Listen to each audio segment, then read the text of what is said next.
ঈদুল আজহাকে কেন্দ্র করে চামড়া ব্যবসায়ীদের সহজ শর্তে ঋণ পেতে সুপারিশ করা হবে বলে জানিয়েছেন শিল্পমন্ত্রী নুরুল মজিদ মাহমুদ হুমায়ুন।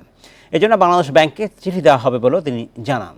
রোববার শিল্প মন্ত্রণালয়ে চামড়া শিল্প খাতের টাস্কফোর্স সভা শেষে সাংবাদিকদের একথা বলেন তিনি। এ সময় কথা বলতে ধানমন্ডি থেকে আমাদের সঙ্গে যোগ দিচ্ছেন লেদার ওয়ার্কিং গ্রুপের অডিটর আফজাল হোসাইন। জনাব আফজাল হোসাইন, আপনাকে স্বাগত জানাচ্ছিলাম। আমি বলছিলাম সামনে কোরবানি ঈদ, সেই উপলক্ষে চামড়া ব্যবসায়ীদের জন্য কিছু কথা বলছেন মন্ত্রী। আমার কাছে খুব নতুন কিছু মনে হচ্ছে না, আপনার কাছে সেটা মনে হচ্ছে কিনা, এবং প্রতি বছর যে সংকটটা হয় কোরবানির সময়, সেই সংকট উত্তরণের ক্ষেত্রে এবার কি কোনো নতুন ব্যবস্থা নেওয়া হচ্ছে কিনা বা হয়েছে কিনা আপনার কাছে জানতে চাই।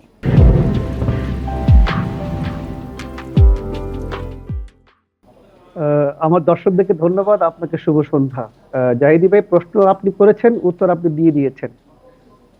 আমরা গতানুগতিক যেই টাস্কফোর্সের ষষ্ঠ মিটিং, পঞ্চম মিটিং, চতুর্থ মিটিং, সপ্তম মিটিং আমার কাছে একই মনে হচ্ছে। তবে মিটিং গুলো যে হচ্ছে এটা একটা মানে আশার দিক, কিন্তু আমরা মূল জায়গায় কাজ করছি না আর কি। আমাদের যে সাপ্লাই এবং ডিমান্ডের ক্ষেত্রে যে কাজগুলো করা উচিত আমরা সেই জায়গায় নজর দিচ্ছি না। এটা একটা গতানুগতিক মিটিং বলে মনে হয়েছে। আমি মিটিং এর মাইনাসটা রাত্রি পেয়েছি একটু আগেই, তো আমি দেখলাম সেখানে যে আমরা এটা করতে হবে, আমরা এটা করব, আমরা এটা করছি, আমরা এটা করছি।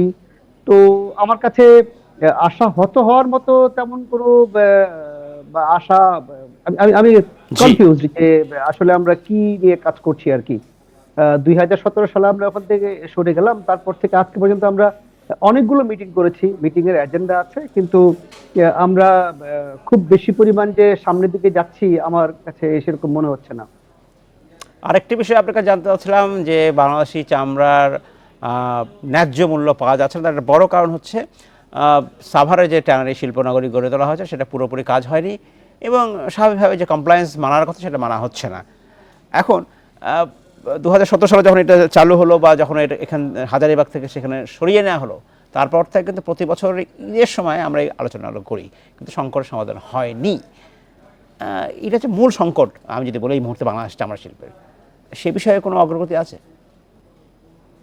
দেখুন, বাংলাদেশে আমরা দীর্ঘমেয়াদী কোনো ধরনের পরিকল্পনা নিয়ে কাজ করছি বলে আমার মনে হয় না। গত 50 বছরে দেশ যেটুকু আগাতে পারতো তার দিকে আমরা কতটুকু আছি সেটা হয়তো আমরা সবাই আমরা নানা মিডিয়াতে খুঁজে বেড়াই আর কি। তো যেই জায়গাতে পৃথিবী আছে চামড়া শিল্প নিয়ে, সেই জায়গাতে আমরা নেই। তবে একটা জিনিস আমি বলতে চাই, ট্যানারি মালিকদের যে কাজটা মানে উচিত ছিল বা এখনো প্রয়োজন আছে, যে আমরা পলিউশন করছি ট্যানারি মালিকরা, তো তাদের দায়ভারটা বেশি। কিন্তু আমি দৃঢ় কোনো পদক্ষেপ, যৌথ কোনো পদক্ষেপ এবং সময় উপযোগী সেরকম কোনো পদক্ষেপের প্রতিফলন 2017 সাল থেকে আজকে দেখছি না আমরা। আমি যদি আজকে স্পষ্ট করে জিজ্ঞেস করতে চাই বিভিন্ন অ্যাসোসিয়েশন অথবা মন্ত্রণালয়কে, যে আমার যে সিটিপিটা আছে এটা কত বড় হওয়া উচিত ছিল, আসলে তার ক্যাপাসিটি যদি বলি, আমি জি। কোন টেকনোলজিতে যাওয়া দরকার ছিল, কেন আমরা পারছি না, গত 6 মাস আগে আমাদের রিপোর্ট কি, আজকে কি, গত 1 বছরে আমরা কতটুকু প্রযুক্তি খাটাতে পারলাম, আগামী 1 বছর পরে আমরা কি করতে পারছি, তার কোনো দেখভাল করার যে একটা স্ট্যাটিস্টিক্স পরিসংখ্যান, তার আদৌ কোনো পরিকল্পনা আছে বলে আমার কারো কাছে।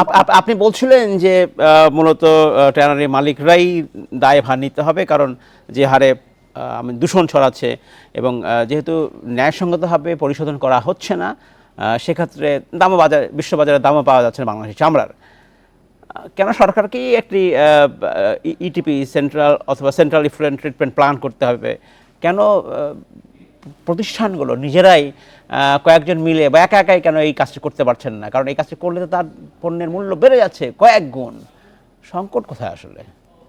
সংকট কয়েক গুণ মূল্য বেড়ে যাচ্ছে সেটা সত্য, কিন্তু আমার দেশের একজন নাগরিক হিসেবে স্পষ্ট যদি বক্তব্য আমাদের এরকম হয় যে নদী বা পরিবেশ দূষণ করে কোনো ব্যবসা চালানো যাবে না, তাহলে আমরা বলতে পারি আমার ট্যানারি মালিকরা দায়ী। কিন্তু সেই দায়িত্ব কেন সরকার নিলেন, এবং সরকার দায়িত্ব নিয়ে এখন যেই কাঠামোতে আছি আমরা, না সরকার করতে পারছেন না ট্যানারি মালিকরা করতে পারছেন। তো সেই ক্ষেত্রে একটা টেকনিক্যাল কমিটি আমরা কেন করছি না, যে একটা কমিটি করে দিব আমরা? আপনারা বলতে কাদেরকে বোঝাচ্ছেন? এটা কি মালিক পক্ষ, যারা ট্যানারি মালিক, তাদেরকে বলছেন? আমি এই চামড়ার সাথে যুক্ত সকলের কথা বলছি আর কি। যদি দেশের জনগণ হিসেবে বা আপনি নিজেও সেখানে যুক্ত হতে পারছেন যে আমাদের পরিকল্পনাটা কি হওয়া উচিত আসলে। যে আমরা তো এখান থেকে সরে গেলাম, এটা একটা বড় সাফল্য যে হাজারীবাগ থেকে আমরা সরে গেলাম, একটা বড় একটা ক্লাস্টার তৈরি হয়েছে, ইন্ডাস্ট্রিগুলো একটা জায়গাতে আছে। কিন্তু সিইটিপি অথবা ব্যক্তিগতভাবে সিইটিপি আমরা কেন করছি না? কিন্তু আমরা 1 বছর পরে কই যাব? 6 মাস আগে কোথায় ছিলাম? 2 বছর পরে কই যাব? এই যে একটা লং টার্ম প্ল্যানিং আমি কারো কাছ থেকে পাচ্ছি বলে আমার মনে হয় না। এবং একটা টেকনিক্যাল কমিটি যদি না করি আমরা, আজকে যে মিটিং হলো সেই মিটিং এর টেকনিক্যাল কেউ কি ছিলেন? আমি আমি স্পষ্ট করে জানতে চাই। এগুলো একটা অ্যাডমিন মিটিং হয়েছে। বাংলাদেশ ব্যাংক লোন দিবে কাকে? ব্যক্তিগত পরিচয়ে লোন হয়, সেখানে শিল্প মন্ত্রণালয় অথবা বাণিজ্য মন্ত্রণালয় যেই ছিল, কিন্তু টেকনিক্যাল টিমটা কোথায় আমার? যে আমার সিটিপিতে কি শোধন হবে, কি কেমিক্যাল ব্যবহার করলে আমার বর্জ্য উৎপাদন কম হবে, কি কেমিক্যাল ব্যবহার করলে আমার নদীর দূষণ কম হবে, আমার পরিবেশের দূষণ কম হবে। ধন্যবাদ। একটু একটু ঋণ নিয়ে বলছিলেন যে বাংলাদেশ ব্যাংকে বলে দেওয়া হবে ঋণের জন্য। এই প্রতি বছর একই কথা শুনি আমরা, ঋণ দেওয়া হয়, এরপরে মূলত দেওয়া হয় সরকারি ব্যাংক থেকেই, এরপরে যেটা হয় যে সে ঋণ পরিশোধ হয় না। এটাও একটা বড় সংকট। আসলে এই পদ্ধতিতে এই কাজ করলে শেষ মুহূর্তে উপকার হবে কিনা দেশের জন্য? ঋণ দেয়া নেওয়াটা ব্যক্তির সাথে ব্যাংকের সম্পর্কের ব্যাপার। জি, একেবারেই ব্যক্তির সাথে, একটা ট্যানারির সাথে ওই ব্যাংকের লেনদেনের ব্যাপার। জি। এখন কোনো কোনো ক্ষেত্রে সরকারকে এগিয়ে আসতে হয়, যেই সেক্টরটুকু বাংলাদেশের অর্থনীতিতে অনেকটুকু অবদান রাখবে তাদেরকে আমরা লোন দিতে পারি। সেক্ষেত্রে আমরা চামড়া সেক্টরকে আমি অনেক বেশি লোন দিতে আগ্রহী।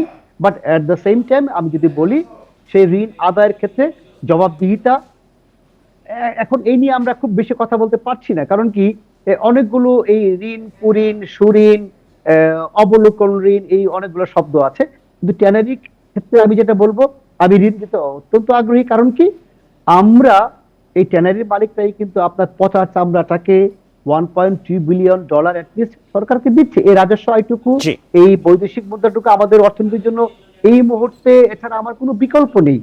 তবে সঠিক লোককে ঋণ দিতে হবে এবং সেটা নিশ্চয়তা দিতে হবে। যেমন শিল্পমন্ত্রী বলেছেন, আমি অসংখ্য ধন্যবাদ জানাই, কিন্তু সেটা আমাকে যোগ্য ট্যানারি মালিককে দেওয়ার জন্য বিশেষ অনুরোধ।